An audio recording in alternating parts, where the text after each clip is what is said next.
Hello students, स्वागत है आपका जागृति क्लासेस लर्निंग ऐप पर।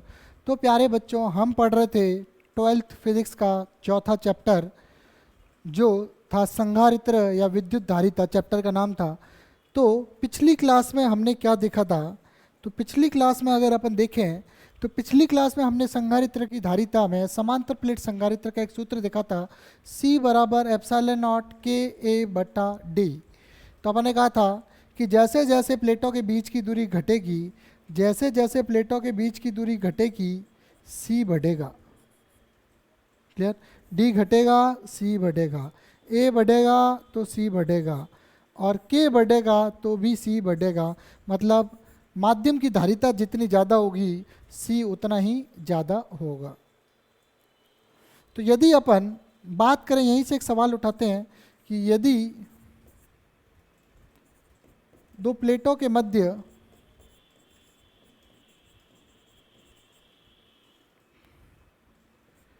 के अनंत वाला पदार्थ भर है तो C भी कितना हो जाएगा? अनंत हो जाएगा। क्लियर? अपन ऐसा कह सकते हैं। ठीक है? तो डिपेंड करता है, जितना के जितना गुना डालेंगे उतने गुना C पे परिवर्तन आएगा। ये अपन ने पिछली क्लास में अपन ने देखा था। ठीक है? लेकिन ऐसा ये संभव मुश्किल लगता है। अब इधर देखिए कि संधारित्र की प्लेटों के मध्य परावैद्युत माध्यम की स्थिति का प्रभाव, की स्थिति का क्या प्रभाव होगा, तो इसको समझने की कोशिश करें। तो मान के चलो ये एक प्लेट है और ये दूसरी प्लेट है, इसका प्लस सिग्मा, इसका माइनस सिग्मा, और इधर से इधर जो विद्युत क्षेत्र है वो कितना है? इसका प्लस है और ये माइनस आवेश यहाँ आ गया, तो विद्युत क्षेत्र कितना है? E है। और प्लेटों के बीच की दूरी कितनी है? D है मान लो। तो E बराबर कितना होता है आपको पता है? सिग्मा बट्टा एप्सिलॉन नॉट। क्लियर? कोई दिक्कत नहीं है। अब अपन ने क्या किया, इसी चित्र में ये प्लस सिग्मा और ये माइनस सिग्मा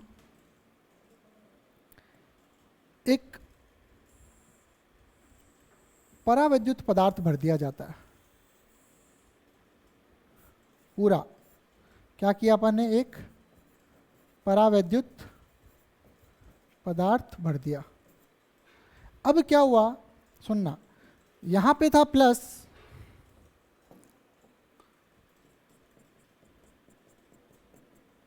यहां थे माइनस। अब क्या हुआ, इसके माइनस इधर आकर्षित हो गए और इसके कारण प्लस इधर चले गए। तो इस परावैद्युत के अंदर जो भी था वो प्लस माइनस ऐसे बन गया।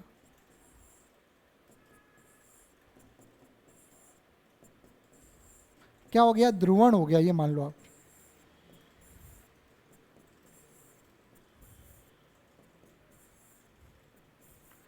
तो ये जो सुनिएगा, ये जो प्लस माइनस आसपास है ये तो आपस में हो गए निरस्त। इधर इधर प्लस बच गए, इधर इधर ये माइनस बच गए।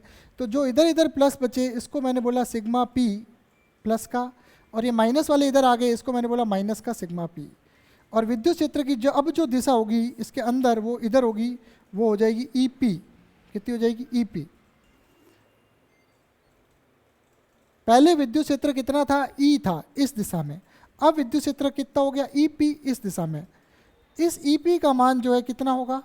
तो आप कह दोगे सर इसके अंदर अंदर की बात कर रहे हैं, इस परावैद्युत के अंदर, क्योंकि देखो माइनस प्लस ऐसे आएगा। इधर ये आपस में ये माइनस प्लस तो कैंसिल आउट हो जाएंगे, बचेगा इधर प्लस और इधर माइनस। तो अपन इसको क्या बोलेंगे? सिग्मा P बट्टा एप्सिलॉन नॉट। विद्युत क्षेत्र ये कहाँ की तरफ है? ये इस दिशा में और ये विपरीत दिशा में। ठीक है भाई, ये हो गई समीकरण 2। ठीक है भाई, सिग्मा P क्यों लिखा? क्योंकि ये जो सिग्मा आया है पृष्ठ आवेश घनत्व, वो ध्रुवण के कारण आया है। सिग्मा P का मतलब क्या है? परावैद्युत पदार्थ में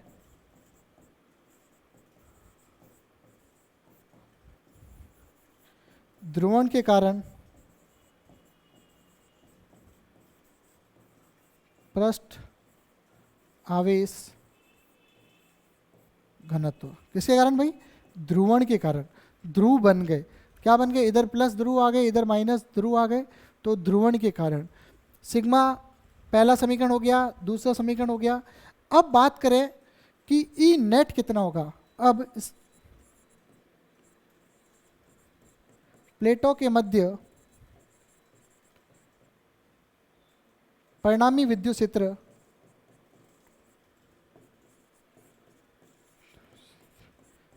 ई नेट बराबर ई माइनस ई पी।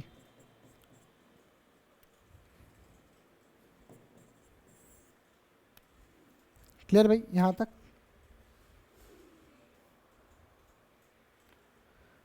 अब स्पष्ट है, चूंकि हम जानते हैं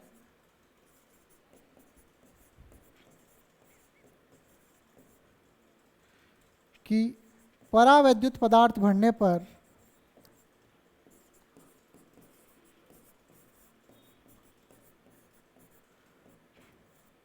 विद्युत क्षेत्र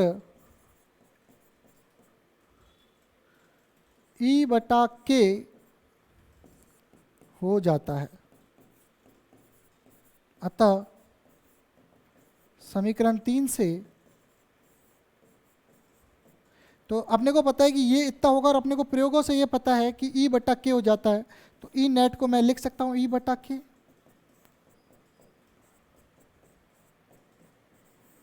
अब क्या करेंगे? समीकरण 1 तथा 2 से मान रखने पर, समीकरण 1 तथा 2 से मान समीकरण 4 में रखने पर, तो सिग्मा बटा एप्सिलॉन नॉट डिवाइडेड बाय के सिग्मा बटा एप्सिलॉन नॉट सिग्मा पी बटा एप्सिलॉन नॉट। तो इस तरह से अपन ने क्या देखा कि ई बटा के बराबर सिग्मा माइनस सिग्मा पी। अब इधर देखिए, ये सारा है, इसको अपन कैंसिल आउट करेंगे तो यहाँ से स्पष्ट हो जाएगा। इधर देखिए,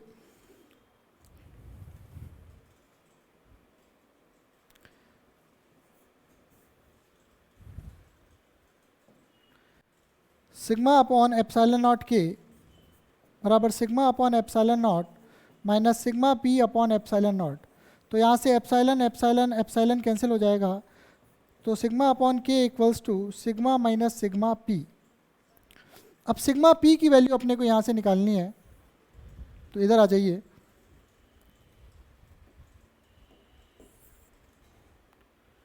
सिग्मा पी इधर देखिए ध्यान से, इधर कर रहे हैं। उसके बाद सिग्मा पी क्या हो जाएगा?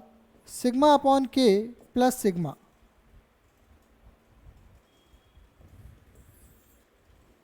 सिग्मा पी को इस साइड ले आए तो sigma p equals to sigma minus sigma by k. तो सिग्मा पी जो हो जाएगा, सिग्मा कॉमन आ जाएगा 1 माइनस 1 अपॉन के। तो ये इस तरह से अपने को अपन ने फाइनल क्या निकाल दिया? ध्रुवण। क्या निकाल दिया भाई? ध्रुवण के कारण जो नया पृष्ठ आवेश घनत्व आया है, नया पृष्ठ आवेश घनत्व सिग्मा पी आया था परावैद्युत के ऊपर। किसके ऊपर? परावैद्युत के ऊपर। ये जो सिग्मा पी और माइनस सिग्मा पी जो अपन ने बोला था, ये प्लस सिग्मा पी और ये माइनस सिग्मा पी जो आया था, वो अपन ने सिग्मा पी निकाल दिया, सिग्मा इंटू 1 माइनस 1 बाई के। क्लियर? यहाँ तक मेरे हिसाब से कोई दिक्कत नहीं होनी चाहिए। ये बोर्ड एग्जाम में आया हुआ एक सवाल है। ठीक है? तो कुछ नहीं किया अपन ने कहा भी साधारण कितना होता है? Sigma upon epsilon naught. ध्रुव बन गए तो ध्रुव के अंदर जो विद्युत क्षेत्र ईपी आया वो कितना होगा? सिग्मा ईपी बराबर सिग्मा पी बटा एप्सिलॉन नॉट। फिर अपन ने कहा कि चूंकि नेट क्या हो जाएगा, तो आपको दिख रहा है कि पहले विद्युत क्षेत्र इधर था और अब ये विद्युत क्षेत्र इधर आ जाएगा, तो क्या होगा? ओवरऑल दोनों घटेंगे। तो ई माइनस ई पी बराबर ई नेट, और ई नेट अपने को पता है कितना हो जाता है? ई बटा के हो जाता है। तो ई बटा के बराबर ई माइनस ई पी। ई और ई पी का मान अपन ने रख लिया, और ई का मान रखने के बाद सिग्मा बटा एप्सिलॉन नॉट इसको सॉल्व किया। सिग्मा पी अपने को ज्ञात करना है, तो अपन ने सिग्मा पी इस तरह से यहाँ पे ज्ञात कर लिया। ये एक बार जल्दी से नज़र घुमाऊँ इस डेरिवेशन पे, फिर बढ़ते हैं आगे। आगे के कुछ टॉपिक है जो सिलेबस से हटा दिए गए हैं। क्लियर?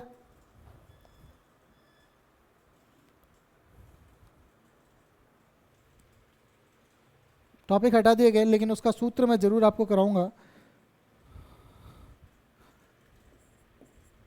समांतर प्लेट संधारित्र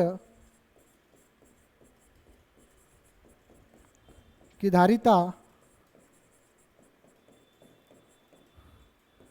जब परावैद्युतांक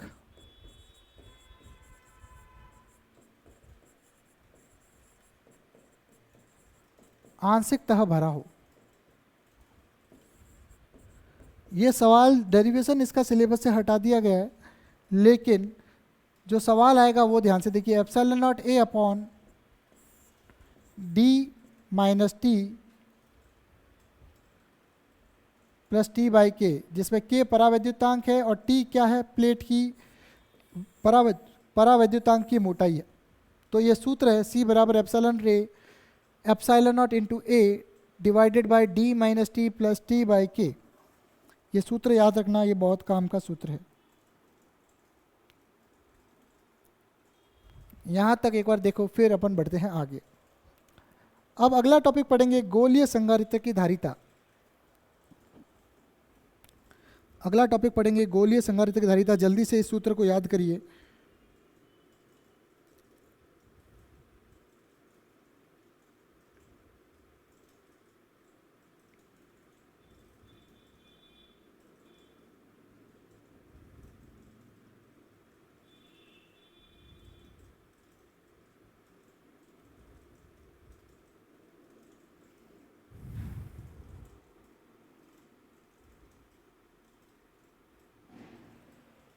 तो अगला जो टॉपिक है वो रहेगा अपना गोलीय संधारित्र।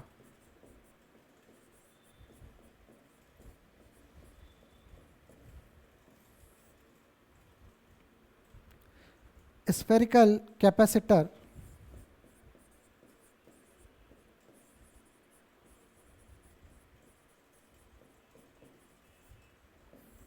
देखो, गोलीय संधारित्र या स्फेरिकल कैपेसिटर है तो क्या है इसकी परिभाषा?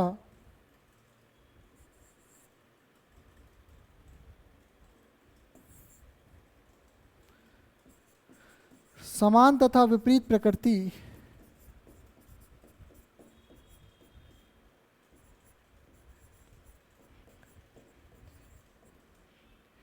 के समान तथा विपरीत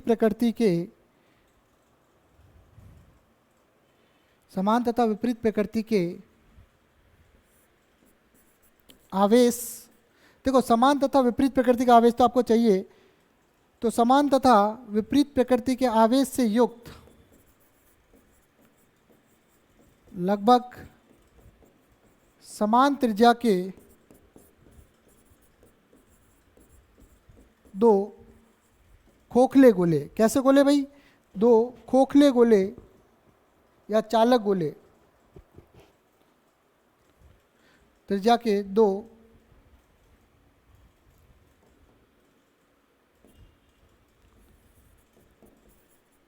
खोखले चालक गोले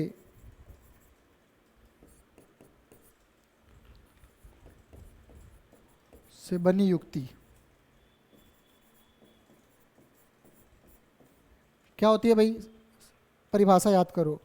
समान तथा विपरीत प्रकृति के आवेश से युक्त लगभग समान त्रिज्या के दो खोखले चालक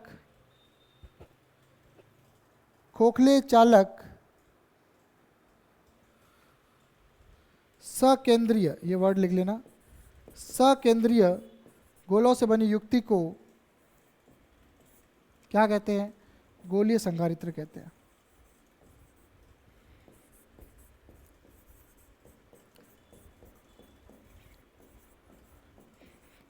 वापस देखो, समान तथा विपरीत प्रकृति के आवेश से युक्त लगभग समान त्रिज्या के दो खोखले चालक गोले। कैसे? त्रिज्या के, तो लगभग समान त्रिज्या के दो चालक खोखले गोले, तो समान त्रिज्या के दो खोखले चालक सकेंद्रीय गोलों से बनी युक्ति को गोलीय संधारित्र कहते हैं। तो दोनों की त्रिज्या क्या होनी चाहिए? लगभग समान होनी चाहिए। और गोले कैसे होने चाहिए? लगभग खोखले हो तो तभी एक के अंदर दूसरा आएगा, और सकेंद्रीय भी होने चाहिए और चालक भी होने चाहिए। ये सारी प्रॉपर्टी अपन ने लिख ली। और इसकी धारिता का जो सूत्र है वो पहले से अपने को पता होना चाहिए, तभी इसकी डेरिवेशन कर पाएंगे। तो 4 pi epsilon not R1 R2 upon R1 plus R2। तो यहाँ से ये भी मैंने बताया था, स्पष्ट है कि धारिता कभी नेगेटिव तो होती नहीं है। तो R1 बड़ा है R2 से, R1 बड़ा है R2 से। क्लियर भाई?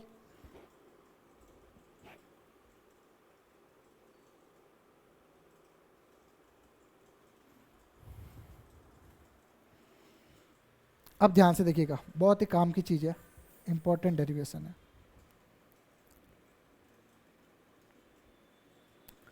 क्या है सुनिएगा, चित्र मैं अगले पे बनाता हूं ताकि उससे समझ में आए।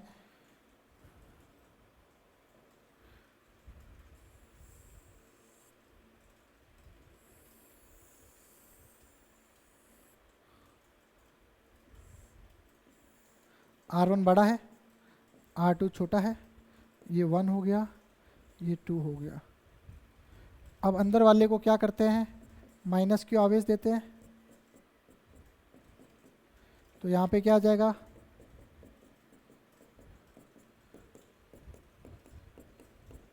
प्लस क्यू आवेश हो गया यहाँ पे।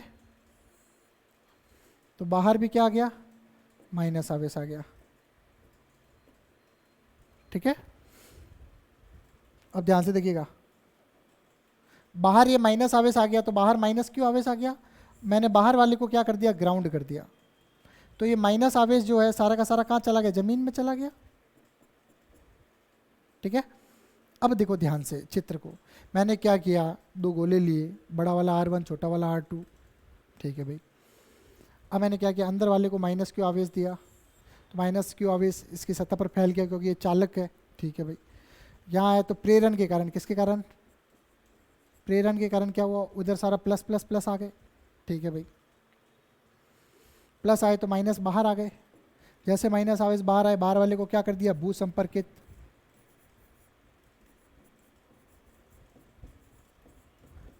भू संपर्कित कर दिया, तो ये बच्चा बाहर वाला आवेश सारा कहाँ चला गया, बच्चा चला गया भूमि में। तो यहाँ तक समझ में आया भाई प्यारे बच्चों। अब बढ़िया आगे, यहाँ पे थोड़ा सा कठिन डेरिवेशन है, थोड़ा सा तसल्ली और धैर्य बहुत ही ज़्यादा जरूरी है। तो बाहर वाली प्लेट को जो है अपने विभव निकालना है, तो मैं इसको V1 V2 में निकालूंगा तो भी चल जाएगा। ठीक है, तो मैंने कहा सीधा सीधा V1 कितना है,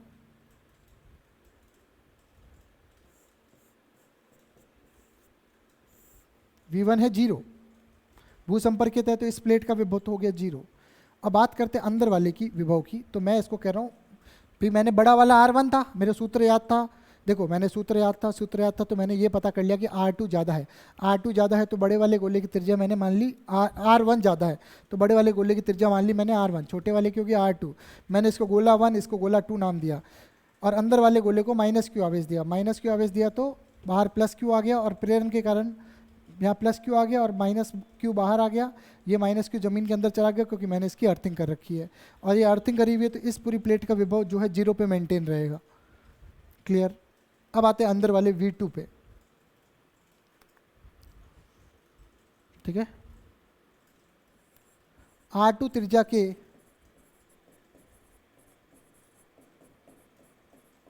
छोटे गोले पर, छोटे गोले की सतह पर, छोटे गोले की सतह पर कुल विभव कितना होगा, R2 त्रिज्या के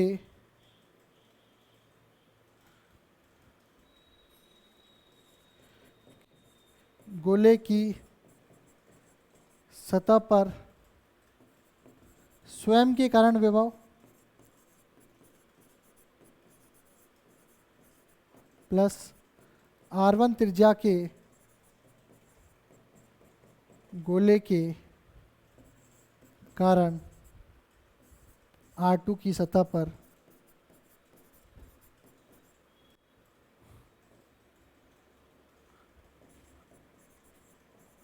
देखो ध्यान से, R2 त्रिज्या के छोटे गोले की सतह पर मुझे यहाँ विभव चाहिए।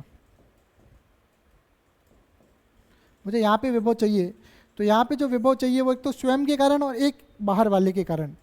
तो मैं इसको कह सकता हूँ V2 बराबर कितना होगा इसकी सतह पर विभव। तो पहला मैंने क्या बोला, R2 त्रिज्या के गोले के कारण सतह पर, स्वयं की सतह पर आवेश। तो स्वयं की सतह पर कितना होता है, KQ बट्टा खुद की सतह पर क्या, खुद की त्रिज्या, KQ बट्टा R।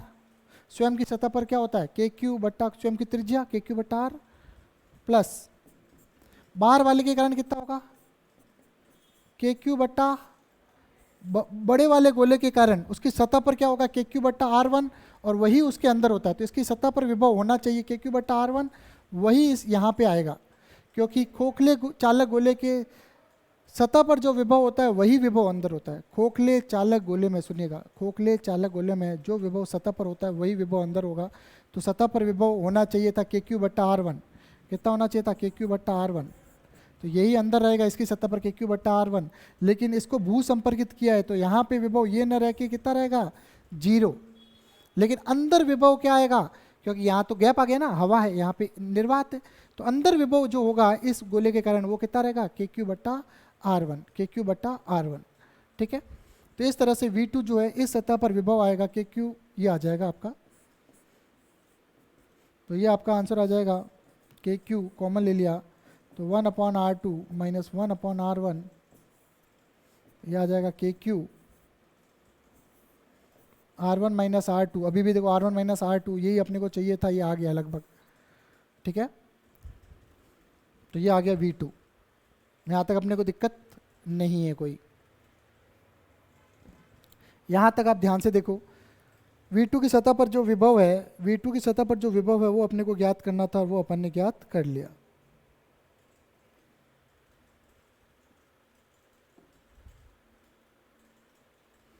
ये आंसर, इधर रुकिएगा, ये यहाँ पे ध्यान से देखिए, ये वाला माइनस रहेगा और ये वाला प्लस रहेगा, ये वाला माइनस रहेगा और ये वाला प्लस रहेगा।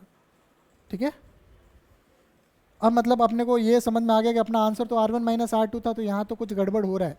चलो वो आगे अपने क्लियर हो जाएगा। अब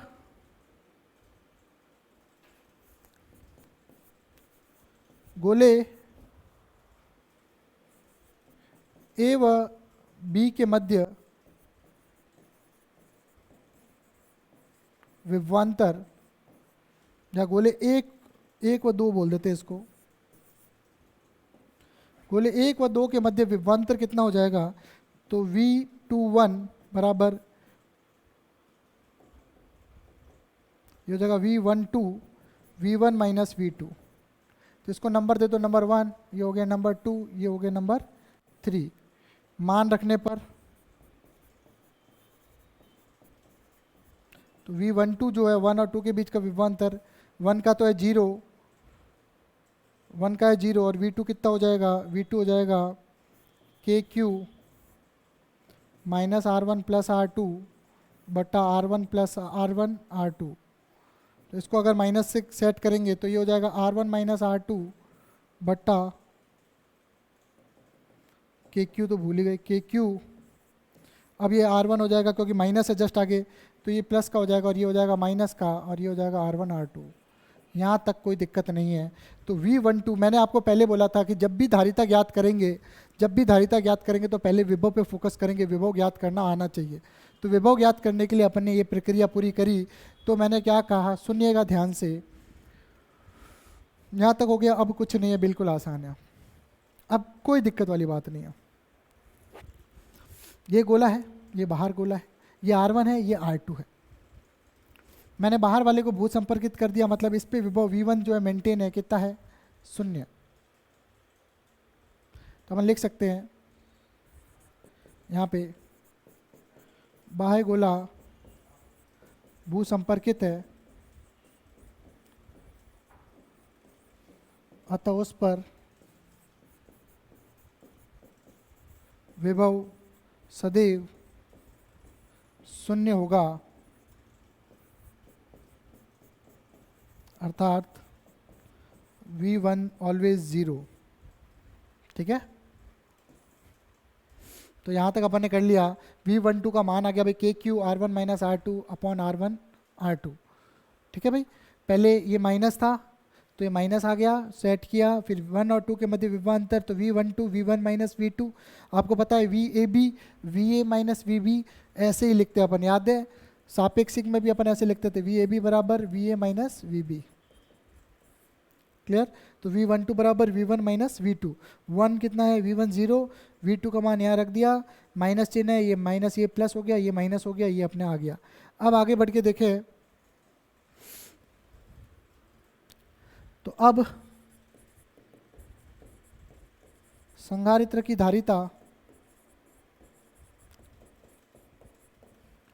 C बराबर Q बट्टा कितना हो जाएगा V12, ये समीकरण 3 थी और ये हो गई समीकरण 4, तो ये हो गया समीकरण 5। समीकरण 4 से मान रखने पर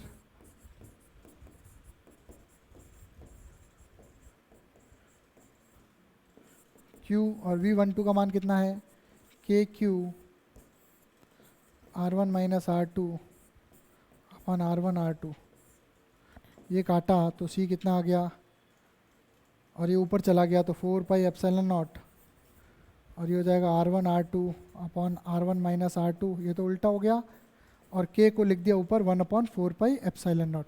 तो इस तरह से अपना आंसर आया इतना। 5 के बाद ये हो गई 6 और ये हो गई 7।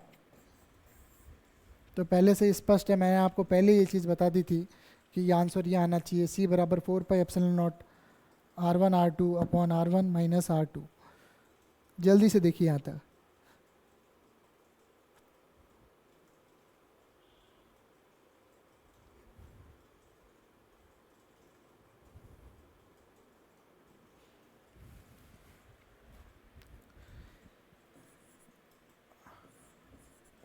अब यदि दोनों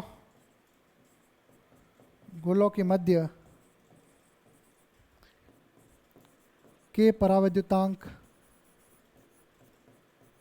का पदार्थ भरा हो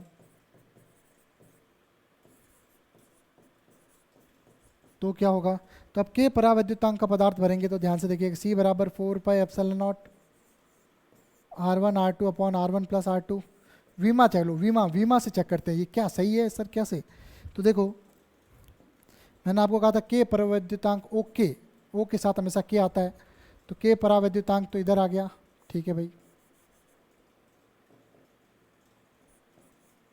अब इधर देखिए ध्यान से वीमा, तो आप देखो 4 पाई एप्सिलॉन नॉट, क्लियर, इसकी वीमा आ रही थी एक तो, और एक देखो ये मीटर मीटर और ये मीटर, तो क्या हो जाएगा मीटर मीटर बट्टा मीटर, मीटर से मीटर कटा तो बचा क्या मीटर, तो एप्सिलॉन नॉट मीटर ही तो वीमा होती थी इसकी।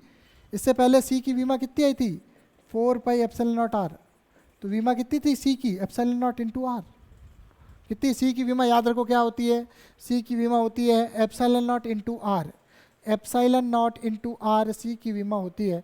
तो बस जब भी सी का मान आपको ज्ञात करना हो तो आप एप्सिलॉन नॉट इंटू आर देखो, के तो वैसे वीमा ही नहीं ये वाला, तो ये एप्सिलॉन नॉट इंटू ये आर, क्योंकि 2 आर ऊपर 1 आर नीचे, 1 आर से आर कटा तो एप्सिलॉन नॉट, मतलब ये डेरिवेशन सही है। तो ये इस तरह से अपना आंसर आ जाएगा। तो इस तरह से धारिता जो है, इस तरह से अपन ने इसकी धारिता ज्ञात कर ली। इसी के साथ आज की क्लास हम यहीं समाप्त करेंगे। धन्यवाद।